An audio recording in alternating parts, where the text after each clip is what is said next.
Hello everyone, welcome to our YouTube channel Akanksha ji. सब आज की इस वीडियो में हम लोग देखेंगे सीटेट ईवीएस में बाघ बाघ टॉपिक को देखेंगे टाइगर, क्योंकि इससे एक दो क्वेश्चन जरूर आता है, हर साल आता है। डेली हम शॉर्ट नोट्स करते हैं सीटेट का, एसएसटी भी हम करते हैं, एसएसटी के सारे पेपर्स करते हैं। बाकी तो हम एनसीईआरटी करा रहे हैं 6, 7, 8 करके। अभी मैं 6 का शुरू की हूँ और हिंदी भी करा रही हूँ, पेडागोजी। तो फिर हम देखते हैं ये बाघ के शरीर पर पीले व काले रंग की धारियां पाई जाती। बाघ के जो शरीर होता है उसमें पीले और काले रंग की धारियां पाई जाती। यह भारत का राष्ट्रीय पशु है। भारत का राष्ट्रीय पशु है बाघ। बाघ एक मांसाहारी जीव है। बाघ जो है एक मांसाहारी जीव है। बाघ का बच्चा 1.5 किलो से 2 किलो तक होता है। बाघ का जो बच्चा होता है 1.5 से 2 केजी तक का होता है। बाघ की आवाज 3 किलोमीटर तक सुनाई देती है। बाघ की जो आवाज है वो 3 किलोमीटर दूर तक सुनाई देती है जब ये गुर्राता है। बाघ अपना शिकार करने के लिए कई प्रकार की आवाज निकालता है। बाघ जो है वो अपना शिकार करने के लिए कई प्रकार की आवाजें निकालता है। बाघ अपने इलाके का निर्धारण मल मूत्र की गंध से करता है।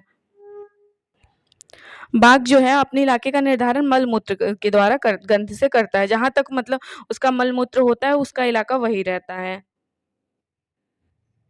बाघ की मूंछ लंबी होती है जिससे उसे दिशा की समझ आसानी से होती है। बाघ की मूंछ जो होती है वो लंबी होती है जिससे वो दिशा की समझ को आसानी से समझ जाता है। बाघ अंधेरे में लगभग मनुष्य से 6 गुना अधिक देख सकता है। बाघ जो है वो अंधेरे में मनुष्य से लगभग 6 गुना अधिक देख सकता है।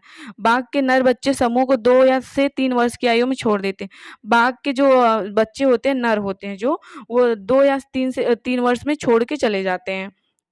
भारत में सर्वाधिक बाघ मध्य प्रदेश और कर्नाटक में पाया जाता है। भारत में अगर सर्वाधिक बाघ पूछा जाए तो मध्य प्रदेश में। शालीनता, दृढ़ता, फुर्ती और अपार शक्ति के कारण रॉयल बंगाल टाइगर को भारत का राष्ट्रीय पशु माना जाता है, जिसका वैज्ञानिक नाम है पैंथेरा टिग्रिस। जो रॉयल बंगाल का टाइगर है उसे उसके वजह से इसे राष्ट्रीय पशु माना जाता है, क्योंकि ये शालीनता, दृढ़ता, फुर्ती और इसके पास बहुत ज़्यादा शक्ति होती है। और ये सुंदरवन डेल्टा में पाया जाता है। सुंदरवन डेल्टा में क्षेत्र में पाया जाता है रॉयल बंगाल टाइगर। और इसका वैज्ञानिक नाम पूछता है तो इसका वैज्ञानिक नाम है पैंथेरा टिग्रिस। बाघ को 1973 में भारत का राष्ट्रीय पशु घोषित किया गया था। बाघ को 1973 में भारत का राष्ट्रीय पशु घोषित किया गया था। भारत में बाघों की घटती संख्या को देखते हुए 1973 में टाइगर प्रोजेक्ट की शुरुआत की गई थी।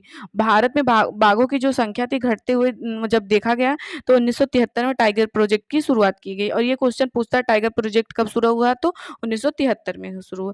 बाघ की 8 प्रजातियां पाई जाती हैं पूरे विश्व भर में, हम उसको देखते हैं। रॉयल बंगाल पाई जाती है, इंडो चीन, सुमात्रा, आमूस या साइबेरिया, दक्षिणी या कैस्पियन, जावा, और ये एक है बाली। तो ये 8 प्रकार पाई जाती हैं।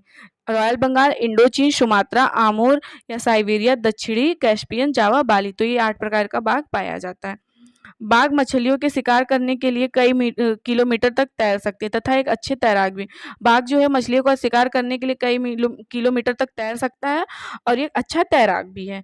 नवजात बाघ अपने जन्म से 1 सप्ताह तक कुछ भी नहीं देख पाता। जो छोटा बाघ होता है अपने जन्म से 1 हफ्ते तक वो देख नहीं पाता है।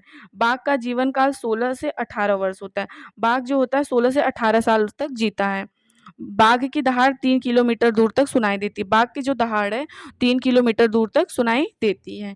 तो बाघ के बारे में जितना इंपॉर्टेंट था मैंने करा दिया। और सीटेट का मैं एसएसटी, ईवीएस और हिंदी पेडागोजी करा रही हूँ। अगर वीडियो पसंद आएगा तो आप लोग चैनल को शेयर, सब्सक्राइब करिएगा। Thank you everyone.